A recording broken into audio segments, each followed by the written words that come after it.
Hello, my friends, and welcome to a brand new episode of Discourse in Magic. My name is Jonah Babbins, and this episode is something completely weird and different. Ben and I are launching today, or it launched today, UnConventional.Fun.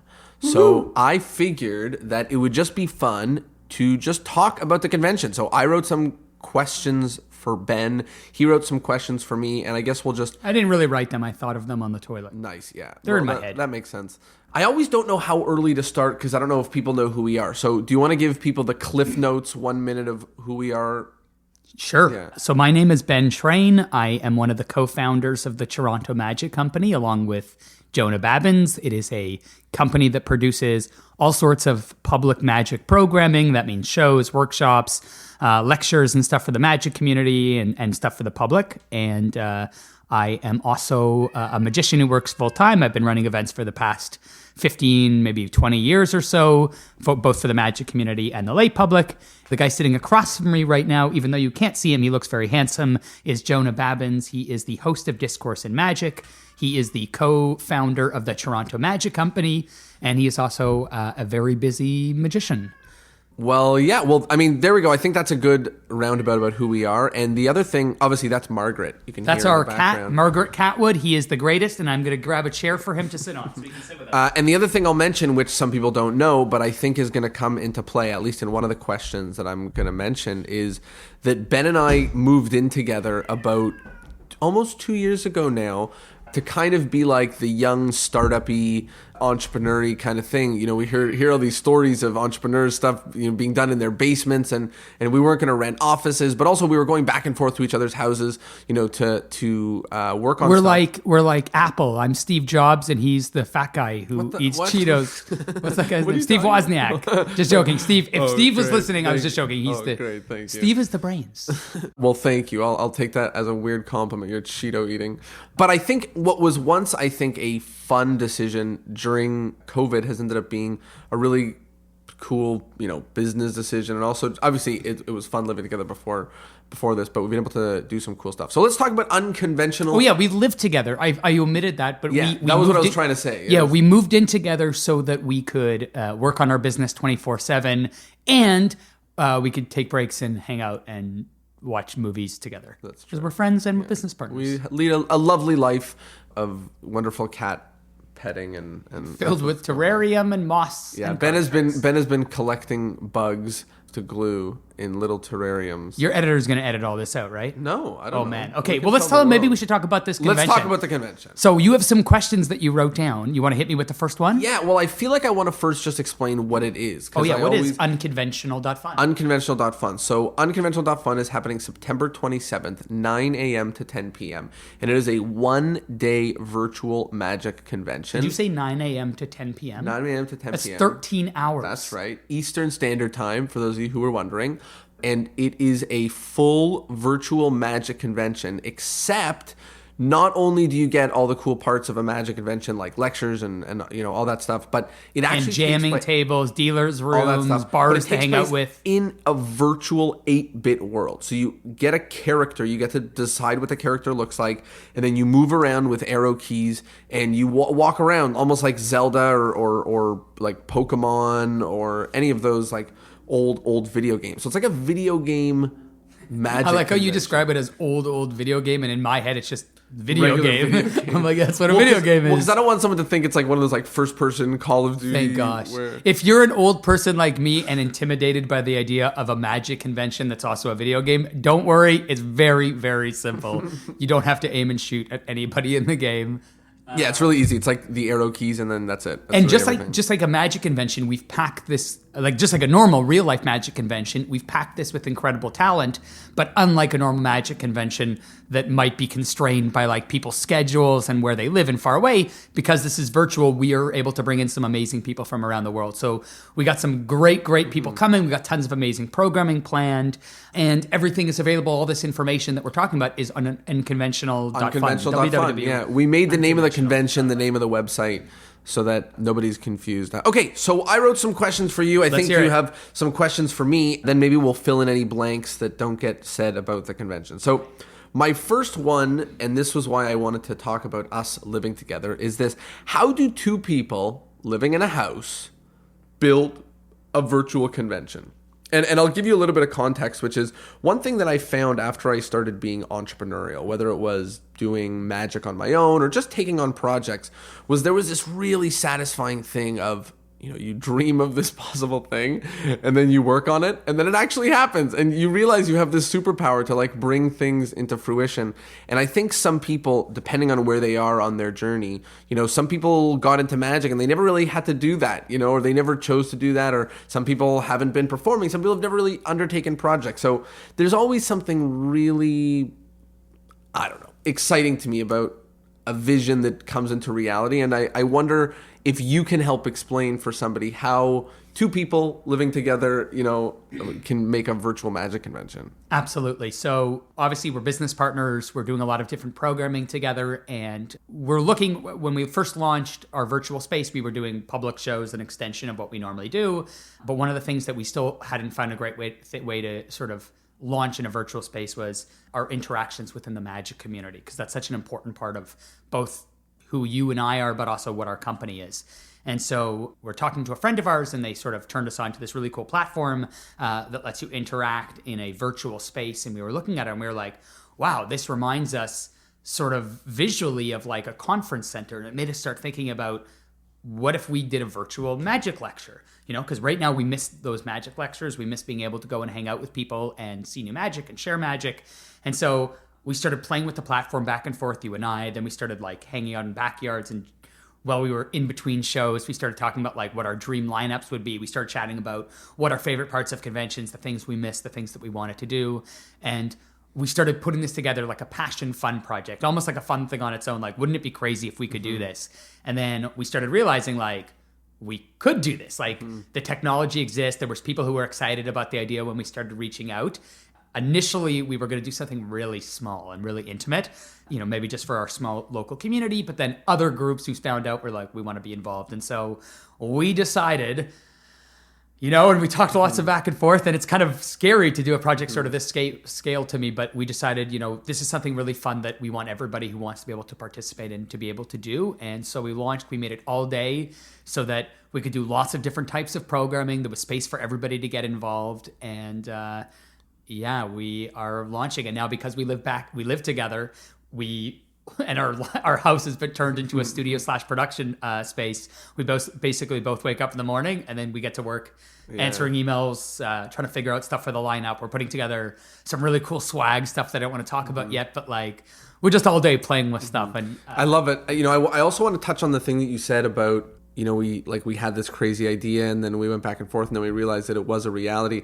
And I think the number of crazy ideas, that we have that don't end up being the ones that we go, what? I think we can just pull this off, and this was just one that kept singing, sticking in the back of our heads and going, oh my goodness, like it's... I think part of the reason for that was, it's really easy to figure out obstacles for some of the dreams that we have in our head.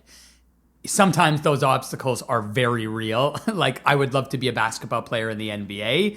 And you could point out quite reasonably, like, but you're no good at basketball. And I'm like, yeah, that's a pretty big objection. But when we were talking about this project, we were like, oh, well, there's these obvious objections. And then we were like, well, hold on. That objection, like, or that issue or that concern, like, is something that we can address. This is something that we can do. And so what started off as being something like, wouldn't this be a funny thing to dream about, became this might actually be something that's reasonable. So things like, but how can we get the talent for it? Because you need to have this amazing talent to do this virtual thing. Then we started thinking, well, we've been running these events for 4 years and we have these amazing performers we've worked with, and also people we've wanted to work with but haven't been able to because of, logistics, like they were too busy or we weren't able to bring them in. So we found like the talent. Then we thought like, what if, how would we provide the space? Well, we found a platform. X, Y, and Z. So like, what started as like something that seemed like a far off dream idea, became like, we could do this. And we used all the things like you said, the combination of all the people who we've been like, oh man, I wish I could do a project, together with, and we just haven't been able to do. Also the people who, whether they are locals or also just people who we locally know, so well, or that we've had, in Toronto and have been part of our stuff, and is just are incredibly impressive or that we want to be able to share with the world, we get a chance to share. So awesome. That's really exciting. Okay, hit me with one of your questions. So my question is less to do with Unconventional and more to do with just your convention experience. So I want to know, what is the first convention memory you have? How old were you? Do you remember what the convention was? Yeah, I mean, I never was massive at Magic conventions. I think in the last 5 years is when I've really done the bulk of my Magic conventioning in general. And for those listening, you are what, 26? Yeah, 26. So you started like around, yeah, when you went to, yeah. started going to college and then Magic after, convention. After university basically is when I went. I think I was spoiled with Magic Camp. Right? Yes. So I was spoiled with Sorcerer Safari Magic Camp because every summer for 7 days I would hang out with quite literally the most amazing magicians. Not only that is a week-long Magic convention, like the coolest possible. Yeah. And I still think that's the best possible way to learn Magic. And the people who were in We charge, love you, Mike Siegel. We love you, Magic Camp. We love you, Lee Asher. We love you, Jen and Christina, and everybody made it possible. Part of it is like you said, Lee Asher and some of the other people that were behind organizing it not only had amazing people, but also had like the most current and exciting like people. The best special guests. Like it was Buck Wayne Twins, Danny Houchin Garcia. when Wayne Houchin was the most important magician on the planet. And it they was came, Danny Garcia, came was back, the most right? Like they important would magician on the come planet. as a special guest, and And they'd then have so much stay. fun. They'd be like, "Yo, Yeah. can I come back next year?" And we'd like, So like you could have in 1 year, you'd have like Aaron Fisher, Lee Asher, it was Nathan crazy. Carranzo, Daniel Garcia, Daryl, Daryl, bonkers. So Dan I- Harlan, like they were all there. So I will like say at that once. when I Pretty really crazy. only started doing Magic conventions later, I was outrageously spoiled with that experience, and I just wasn't running to go to any countries for a Magic convention. You didn't go to any when you were like 16 or 17, or no? It was just Magic Camp. Not really. I went. There was so many. Remember, I'm in Toronto. I lived in Thornhill. There was lectures so freaking often if I was interested in going to a lecture. Every summer I went for a week to a Magic. Like I had unlimited Magic, so I didn't really even think about there being Magic conventions. I always forget that my experience with conventions is like very atypical, and it's hard to describe, but like I was a real handful as a kid. So like You're a real handful now. Yeah. But as a kid, it was even worse. Like I was allergic to food coloring, red food coloring, because it made me get hyper. Yeah, I've so heard I of would, that. so I would find ways to sneak red food coloring specifically. Like I was my crazy. God. Like that's who I was. So at some point, my parents threw their hands up and they're like, "We're just gonna let this little monster do whatever he wants to do." So I was going. What else are they going to do? I remember going to Magic conventions alone when I was like 14, and so like I was traveling to mostly North America. Like I didn't go international, but I would go to like the States for a Magic convention when I was like 14. I'll tell you, and it's like not wickedly uncommon. Just having heard so many magician stories doing this, like there are a handful of magicians. Like the one that comes to mind is David Williamson, who was like, my mom would put me on a bus and pay for my ticket and send me off to go to a Magic convention. Before. Though I'm pretty sure David Williamson's like 200 years old. Yeah. Like I don't know when that. Magic he did it when convention buses was. were first invented. Maybe his mom was just excited. I'm just joking, David. Oh my goodness, please don't kill me. He's so big.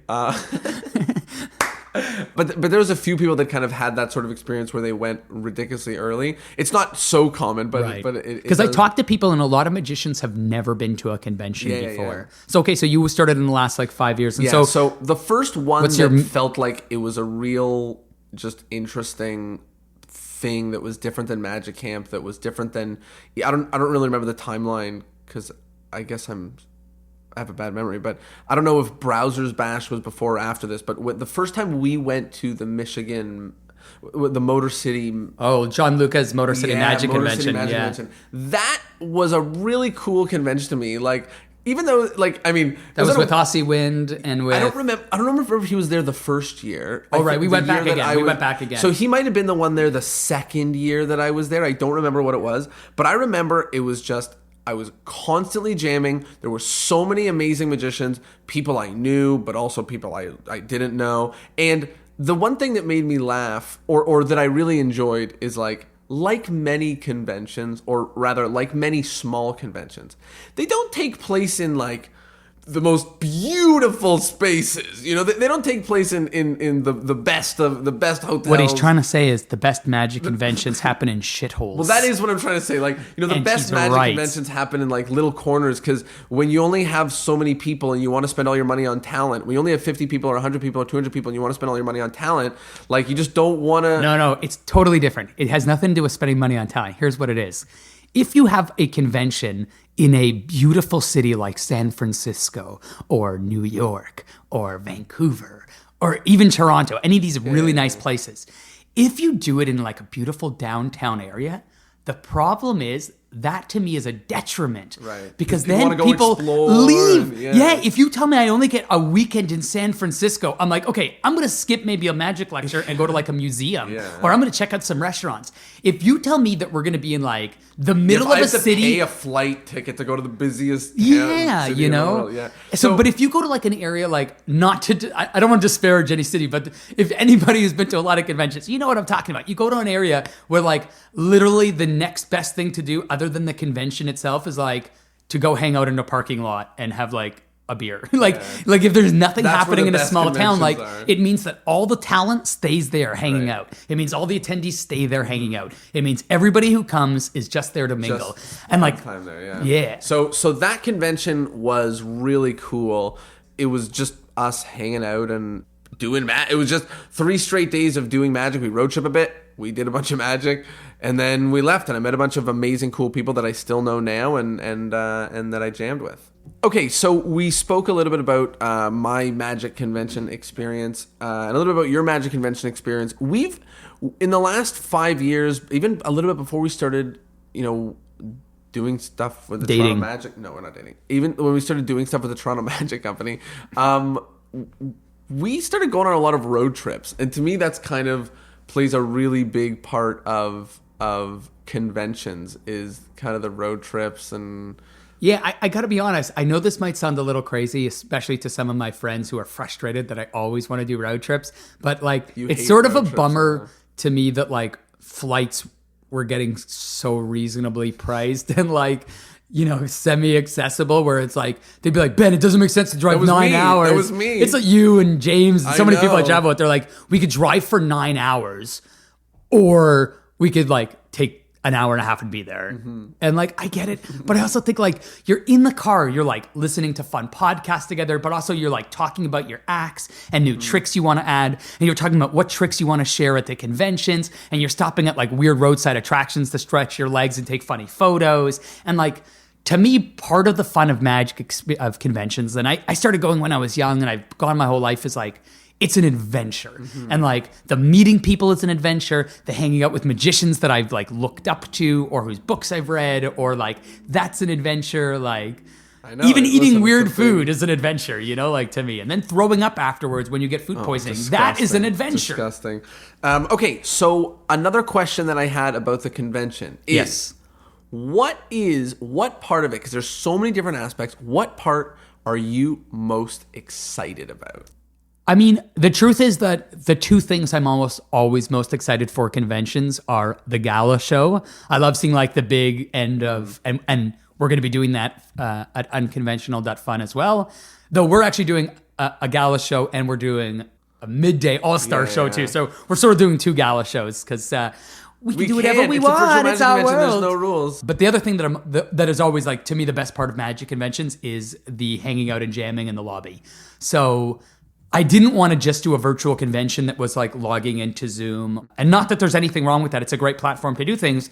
I just knew that like one of the things I wanted if I was going to run a convention, that one of the few things that makes me really excited about running a convention would be like, I want awesome people in the lobby, set up at tables. And if there's ever a lecture that like isn't right for somebody, or even if there's just like a lecture and people want to break from lectures, you know, so that they go hang out in the lobby and there's like someone awesome doing tricks, or you have an opportunity to sit and start showing tricks that people can watch. That literally the best part of a convention for me is, you know, that you're like watching and you're like, what's that crowd over there? Like, what is that? And sometimes you go over and it's like Juan Tamariz or David Williamson holding court. Like my first really vivid magic convention memory, I was 16 years old. I was in Ohio for MagiFest. And it was late at night, I would say close to like 1 or 2 a.m. And it was me, a good friend of ours, Morgan Pierce, and a little round table and a bunch of other magicians, maybe like 7 or 8 magicians whose name I don't remember right now, but sitting across from each other was David Williamson and John Carney. And for 2 straight hours, these 2 friends, who I guess hadn't seen each other in a while, went back and forth doing magic. And I don't know if they were doing it for our sake more than each other. Maybe that was the case, and I don't know. But it was so mind-blowing. And I was 16 years old, and I was just like, what in God's name is happening? And like, there's so many things. I don't want to say any of the specific events, just because like I hope those are things that they still do at conventions for people. Because all I know is 16-year-olds saw that, and like, hopefully you can hear the excitement of my voice now about this convention. Is like, I want this to give people that experience. So what excites me is we have a virtual platform with an actual virtual lobby space where people can sit at virtual tables, but watch in real time, live on video, close-ups and hang out with these amazing magicians doing tricks. You can sit and hold court, and other people can watch you jam. Like, so I hope that some other 16-year-old is going to get the chance to sit at a table and watch some people go back and forth and blow some minds. Or maybe with some of these kids, they're so good, maybe that 16-year-old kid will be going back and forth, and like, I don't know. You know what? But that's also part of it, is when everyone's crowding around and you look and you're like, I have no idea who this guy is. Yeah. Like, that's, that is a fun experience. That's the best part. I remember I was cleaning my my old bedroom at my parents' house during this free time in quarantine, and I found I was on the cover of MUM magazine, and I totally forgot about this, but it was me and like 8 other people, including Tony Chang, Dan White, Chris Mayhew, and it was because the 8 of us had been hired for this big like SAM convention, which is the Society of American Magicians. It was in Washington, D.C. It's like 2,000 people, and we were hired to be the official jammers. So at night and during the day, there'd be like a room where people could go and hang out, and they could hang out and jam with us. And what's cool is like, out of all the lineup was extraordinary and all these things, the thing that they put on the cover was like, come hang and jam, right? Because it's like such a great part of convention. So that is my long-winded way of saying I'm excited for the shows, and I'm excited for the lobbies to hang. And also, Ben, one of the questions I had here, which we may or may not get to, is just about who's in charge of what, for the convention, and just for everything, the way we do stuff. But Ben is thankfully not only in charge of the talent, but also we both kind of brainstorm. We do a lot of everything together, but he also comes up with a lot of the ideas of what things might look like, and he actually handpicked some jammers to come and just straight up jam in the lobbies. And there are people, again, I looked for experience, like people that I've gone to conventions with, and either they were on the lineup but I saw them work, but it's usually people that I've seen work multiple times who I know kill it in the real world, and like every time I see them at conventions, they're blowing people's mind with something cool. They're also people who like love to hang out and share, and so we have some people that we haven't announced yet that we're going to keep a surprise. We have some people to hang out for some surprise events that we're not going to announce. But we also have people that are just awesome, who are like hanging out in the lobby. And we've got diverse groups of people doing this. So we have people who are like sleight of hand artists. We have people who are like big corporate stand-up entertainers. We have people who are like experts in marketing. We have people who are like kids show performers. We have people who are X, Y, and Z. One of the moments that really made us laugh this morning was that kind of part that happens with real magic conventions where, like you said, you're at a magic convention where there are other headliners, but David Williamson is there jamming, right? Yeah. So this morning we were laughing and smiling because, this morning, like, we sold like 50 tickets in like a couple hours.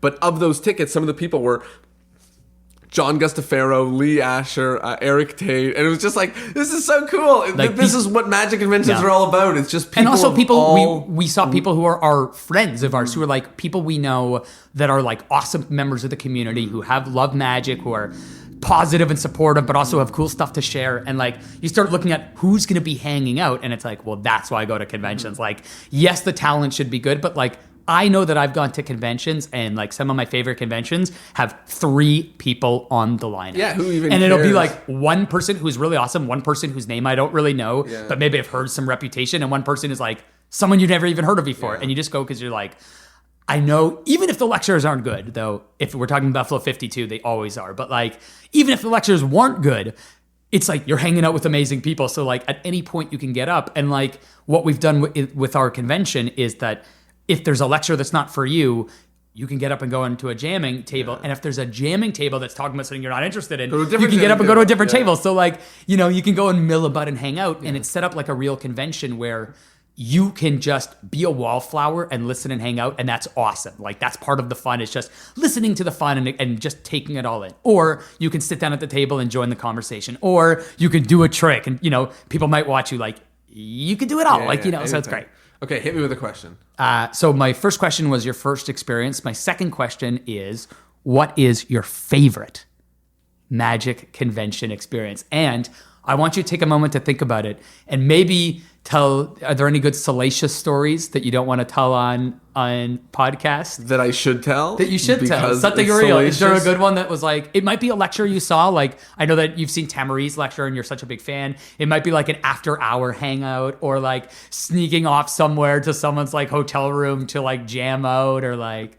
You know, I have funny convention stories. I have moments that are really memorable. Are you talking magic moment? Anything. There's no qualifier. I'm just like, you know, we're talking about how magic conventions are more than just like you can learn magic, right? It's an adventure. It's an experience. It's a journey. Like that's part of it. And that's why this thing we're putting on is like more than just a few hours of lecture. It's 13 hours of lectures, talks, shows, jamming, hangouts, etc. So like, I'll tell you a few different experiences that were really, really crazy. You know, in 2019 Magi Fest, meeting David Blaine and Tamariz both in one day. Yeah. Oh no, maybe I'm thinking 2018. Okay, no, 2019, because you were at 2020 with us. That was this year. It's been a long year. It's been a long year. Yeah. I was like, really? No. Was there? I didn't even Straight see up them. at I'm like, man, I need to pay more attention. 2019, Tamariz and Blaine were both. Blaine was just there walking around. They couldn't get any A-list talent? No. Josh Jay's got no pull. He was busy. Yeah, he was busy. But meeting Tamariz was booked. Meeting Tamariz was a really day? important moment for me. Nothing happened. I just said I thanked him, and he signed kiss? my book. Be honest. We didn't kiss. No, but I thanked him. He's blushing. I thanked him, and he signed a book.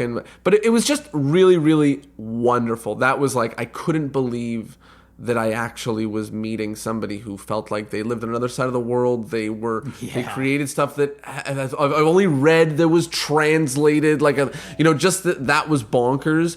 There were some other bonkers experiences like that. You know, one of the really cool things is hanging out with magicians and realizing they're all normal. Like, everyone having their guard down and you just feel like, oh man, we're all at some point everybody's hungry. They want a burger and a soda. They want to sit down, maybe watch some TV. Yeah.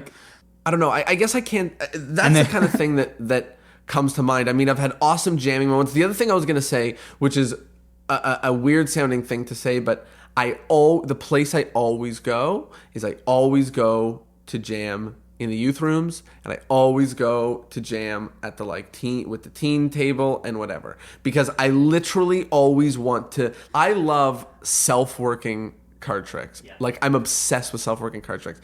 And even all the tricks I do, I'm a clumsy magician. Like I don't do tricks that involve really hard technical things. Like right now, any young magicians are wondering how you're going to save this. Why this? I like hanging out with young kid magicians because I like tricks that are really easy. I'm clumsy and awkward. No, because kind of stinky. Because one thing I don't like about magic conventions was someone shows you a trick and then you're like, great, and they teach you and you're like, this is wonderful that I now know how to do this thing that's going to take me eons to perfect.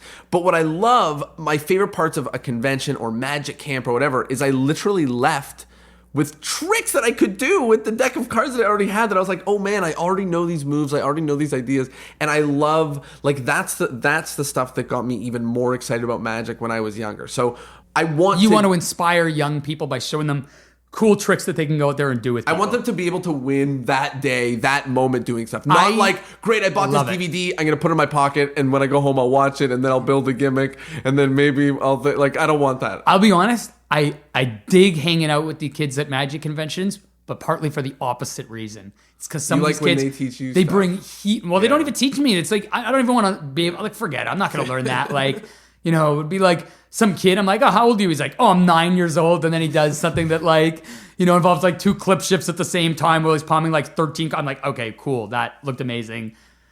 So yeah, I love seeing the cool stuff. I love jamming out. I like hanging out.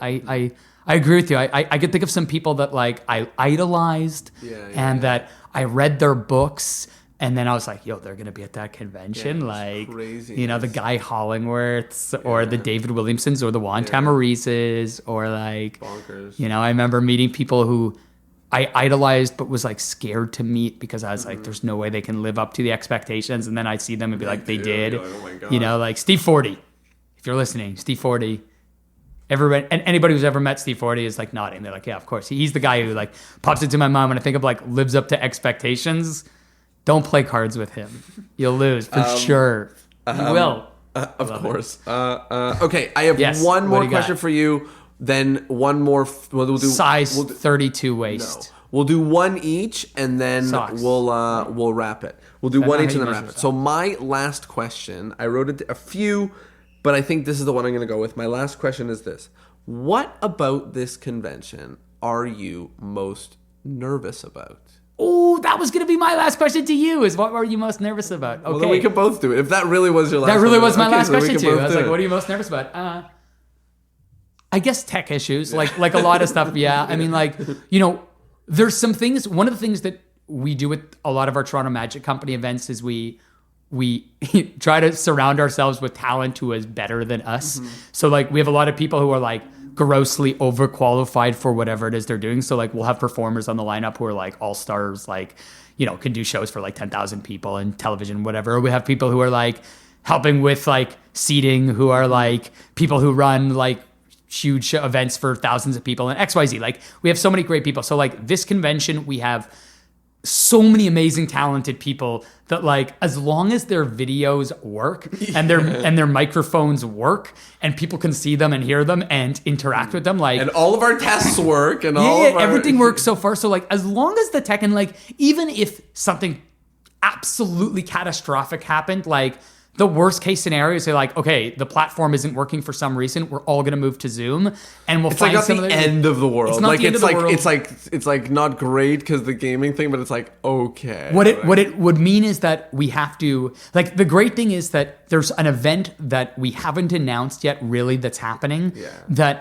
And has all sorts of special events planned and other stuff. And I'll just say, like, if you have to put stuff into your calendar, schedule like 9 a.m. and like go past 10 p.m. Yeah, it's 9 a.m. to 10 p.m. Maybe just take the whole day off. Someone messaged us and asked you to take the next day off from work. And I said, like, you might want to. Maybe. Like, you might want to sleep in. But, like, so, like, worst case scenario is, like, we would have to do it all on Zoom, which we are able to do and host a number of people. We've hosted events like that before. 99.9% that's not happening. And yeah, that's, like, the big but even fear, then, even then, for a lot of, like, the jamming and hanging out and stuff, there's a way, because we have breakout rooms and other stuff designed. Like, so there's ways that we could do it. But that being said, like, we've tested this platform. We've tested it for more people than we're going to have on it. We got with the people stuff. who like So I mean, I'm worried about the tech. I mean, part of me is always worried about until we sell out. I'm like, or until our numbers are great. Like we did at the time of recording this. This is like, it's not even 4 p.m. It's like 3:30. Yeah, so it's been live for 6 hours. We've sold about 55 tickets. Yeah, so we've sold almost 20% of the tickets for the event within 6 hours of launch. So, you know, but as the marketing director, I'll say I'm not terribly worried. And I always say back to him, like, you know, let's not count our chickens before they hatch. And I'm not, but I'm just. We've been selling tickets to events for a long time now, and I'm like. And I'm always nervous. And plus, it's so freaking cool. I know that it's so. But you're exciting. asking me, and the truth is, like, I'm worried about the tech, and I will always have a little bit of me that's worried because, you know, I can sometimes be excited about something. We've all had that in our life where we're excited about a movie or a project or whatever, and then we share with people, and people aren't that excited, and we're like, really? And so, like, you know, it's possible that we get so excited about something that, like, we're diluting this stuff. Now, that being said, like, I've been to magic conventions. I know what great talent is. I know what great lineup. And even if I didn't, like, we've put enough amazing people together and, like, got enough recommendations and, like, talked to enough people like this is stacked. So, like, you know, like, I'm just worried about, like, I'm always going to be worried about an event until we have, and you'll excuse my phrasing, but asses in seats until I know, like, we're close to selling out. Listen, it's funny, when I was in university, I ran like ticketed events, and my friends would watch me the week of the event, like rip my hair out, like go crazy. And then I told him that now professionally my job is to selling tickets to live events, and he was like, I would have never get off on that. Like, guessed. I do. I live was just with gonna Jonah. say, by the way, I was just gonna say, but the biggest thing I was worried about was the last week. The last week of my life was the one that I was most worried about. I mean, there's still a lot of stuff on our plate. Like we have, of course, we're still working on like all the swag we want to do because we're like coming up with ideas. We're consulting people. We have other projects that we're doing. We have people who are reaching out to us who want to get involved with things we're doing. So that's changing things. So like we know at the convention, we already have amazing surprises that we haven't announced. We know that there might be other ones that we don't even know about yet because we haven't, someone might come to us and be like, what if we did this? We're like, yeah, we'll add that. One of the cool things about this being a virtual space is that unlike being constrained by like an actual convention hall where we're like, oh, all the rooms are booked. It's like, well, we can literally build a new room for any type of space we want. We can do all that. So like, and we have a lot of custom features and things we can do. So we got a lot of things, but also like post convention, we know we're sending out packages. So the other thing I was going to say, by the way, the other thing. So my easy answer was what I was worried about already happened. Oh, the last already week. happened. Well, my three, number one is tech. Yeah. Number two is the last week. But number three is there are few things in this world that give me more inner anxiety than shipping many packages. Yeah, that's true. There are the delays that we don't know. Like there's things beyond our control that they say. I just put it in a mystery thing, and I just like cross my fingers, hope just like whoop, hopping great. Now the good news is like we'll order extras, we'll get stuff to everyone. Like I'm not worried, but I'm just worried of the week. We made a really clever decision, which is nothing that's in the package. We're shipping the package after. Everybody who buys a ticket gets a package, a bunch of cool stuff, but we're shipping it after the convention because definitely I didn't want to make sure that everyone got something before, but now I know the shipping week of that section of our house over there, being he's pointing to our warehouse of like, because like you have to get product stuff shipped in, but then there's delays of certain things coming in, and then there's like have to get things out, and then the mailing, like people ordered things, we get them out there, and then they're waiting, and we're like, I don't know what to tell you, like they're just delayed in post, it's crazy. So yeah, it's tricky, but like I live with Jonah, so we get to see how the other person lives. And I think I understand the right way to live, which is why I start my mornings off with coffee. I sit in the grass outside. I read a book or two on magic. I cuddle my cat. I do some yoga stretches. Jonah wakes up and I assume he does meth or something because he's hyper from the get-go. And he's just like, I just hear him like at 9 a.m. He's like, okay, here's how I can help you on your business. Okay, here's what we'll do. We'll do this, we'll reach out. You got to help me, blah, blah, blah. And he's like, he's out there hustling. So like, I know that he is pumped about selling tickets to this event. And I know like, I hear him in this when he's not on the phone, like his big thing is like, how do I find ways to help people in the community? How do I do things that like, because he's smart. If he does stuff with people, I'm paying you compliments. Yeah, he knows that if he creates value in people's lives, then they're going to want to continue coming back and being involved with the things he's doing, and he gets to build big communities and stuff. It's why we started the Toronto Magic Company. It's why we do all those stuff we do. And I think that he is pumped because he knows this is such a cool, exciting thing. And I think if you're listening to this and you've gotten all the way through this podcast, you're listening because you're excited about it as well. And I think that it's going to be something really exciting. It's going to be something different, but it's also going to have a lot of those classic convention elements that you've been missing. So he's excited to sell it to people. He's excited. Hopefully it's going to sell out. Really, and it's then, like, one thing I'll say, you say like sell it to people. Like Jonah's like on the phone, be like, hey, take two for okay, hold on. Jonah's going to correct me with one of his sales techniques. Watch for a pitch at the end. Okay, go. No. Here's what oh my gosh. Here's what I've set him up for failure now. What's he going to say? I was going to say is this. Every time that I or you or we release something, one thing that we're always worried about is this thing too expensive? Right? And that was one conversation we went through over and over again. We brought the price down a few times on this only because always, whenever you're selling anything, and maybe this is a piece of wisdom if you're selling a magic show, if you're selling whatever, you have to make sure that it is so much well worth the price of it. Like we've stacked the value well beyond the price. Exactly. And then we've slashed the price. There you go. Down Keep to a going. thing. So what Jonah is trying to say is if you were listening to two free extra tickets for no, that's not true. That's not normally true. This product sells for $699.97.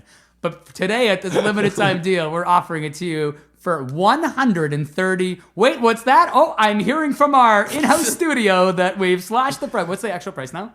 I don't remember. It's 150. No. Drachmas.